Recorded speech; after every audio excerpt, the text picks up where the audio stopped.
देखिए सवाल नंबर 4, 3 तो हो ही गया था उस दिन। सवाल नंबर 4 में एक तो एकांतरवृत्त खंड का है, तो उसका एकांतरवृत्त खंड का प्रमेय हमने पढ़ा ही दिया है और उसमें डाला गया है, देख लीजिएगा। अगर ना समझ में आएगा तो फिर से बताएंगे। 4 का अथवा देखिए, एक वृत्ताकार ब्रूच को चांदी के तार से बनाया जाना है जिसका व्यास 35 मिलीमीटर है। तार को वृत्त के 5 व्यासों को बनाने में भी प्रयुक्त किया गया है, जो उसे 10 बराबर त्रिज्या खंडों में विभाजित करता है, जैसा कि आकृति में दर्शाया गया है। ये आकृति है आपकी। तो पूछा क्या है, कुल वांछित चांदी के तार की लंबाई और ब्रूच के प्रत्येक त्रिज्या खंड का क्षेत्रफल। तो 10 बराबर भागों में बांटा गया है, तो एक त्रिज्या खंड का निकाल लीजिए। प्रत्येक का पूछा है तो एक का निकालना है। तो आइए हम लोग देखें क्वेश्चन नंबर 4 का अथवा।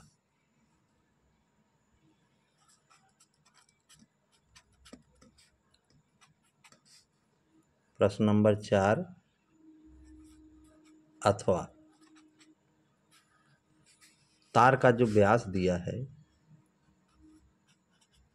तार का व्यास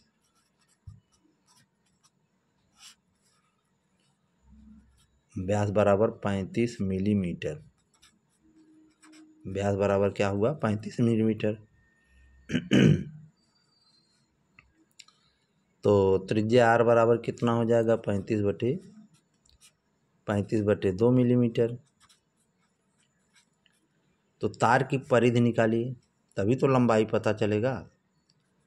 तार की परिधि, तार की परिधि क्या होगी, देखिए 2πr होता है।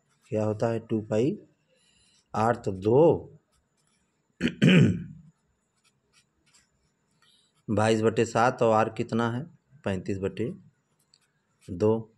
तो 1 2 से 1 2 काट दीजिए, 7 से काटिए, 7 पचे 35, तो 22 पंचे 110 मिलीमीटर। तो यह लग जाएगा क्या, परिधि। परिधि का मतलब समझ रहे हैं ना, तार जो है, तार की लंबाई हम निकालेंगे। तो ऐसा वृत्ताकार है, ब्रूच जो बना है ऐसे वृत्ताकार है, तो तार को इस तरह से घुमाएंगे तो 110 परिधि निकाल लीजिए। तो परिधि का मतलब हुआ कि यहाँ से पूरा ये निकल गया। अब सवाल क्या कह रहा है कि ये व्यास जो है, व्यास बनाने में भी तार लगा है, व्यास बनाने में भी तार लगा है, ठीक है। तो अब व्यास बनाने में कितना तार लगा, कितने व्यास बनाए हैं, 5 व्यास बनाए हैं। 5 व्यासों में तार की लंबाई एक व्यास में 35 मिलीमीटर लग रहा है। तो 5 व्यास में कितना लगेगा, 5 गुणित 35, तो 5 पचे 25, 5 15 2 17, 175 मिलीमीटर। तो कुल तार की लंबाई कितना हो गया, पहला कुल तार की लंबाई बराबर, देखिए 175 मिलीमीटर ये लग रहा है 5 व्यास में, 5 व्यास कहा है ना, और 110 मिलीमीटर लग रहा है इसमें। तो कुल कितना लगा, तो 175 धन 110, जोड़ लीजिए कितना हो जाएगा, 5 7 1 8, 285 मिलीमीटर लग जाएगा। पहला प्रश्न इसने जो किया है तो उसमें 285 मिलीमीटर को लगेगा। अब पूछा है कि त्रिज्या खंड का क्षेत्रफल। क्या पूछा, त्रिज्या खंड का क्षेत्रफल पूछा है, त्रिज्या खंड का क्षेत्रफल। तो त्रिज्या खंड का क्षेत्रफल निकालना है।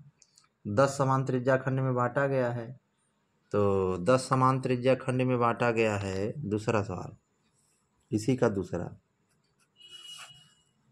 10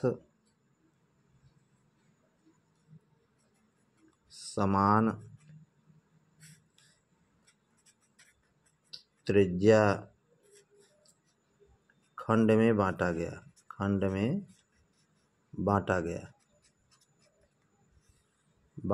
है। तो प्रत्येक का क्षेत्रफल क्या होगा, तो प्रत्येक त्रिज्या खंड का क्षेत्रफल तो 10 है, तो एक का निकालना है तो 1/10 कर दीजिए। अब पूरा क्या है, पूरा वृत्त है, पूरा क्या है, पूरा वृत्त है, तो वृत्त का क्षेत्रफल, वृत्त का क्षेत्रफल 1/10 गुणित वृत्त का क्षेत्रफल पाई r स्क्वायर, तो 1/10 पाई का मान रखना हो तो रख दीजिए 22/7। पाई का मान कितना रखेंगे, 22 और त्रिज्या 35/2 गुणित 35/2 काट दीजिए, 7×5 = 35। अब 5 दूनी 5, 1 कम 5, 5 दूनी 10, 2 से काटना, 2 से इससे काट दीजिए, 2 11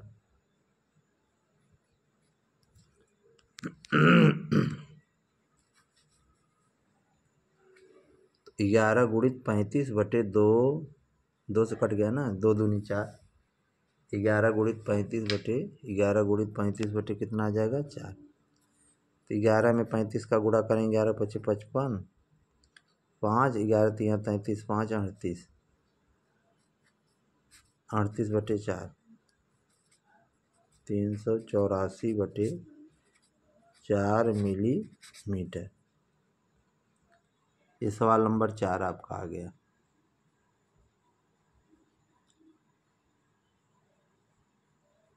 जहाँ समझ में नहीं आए कमेंट बॉक्स में जरूर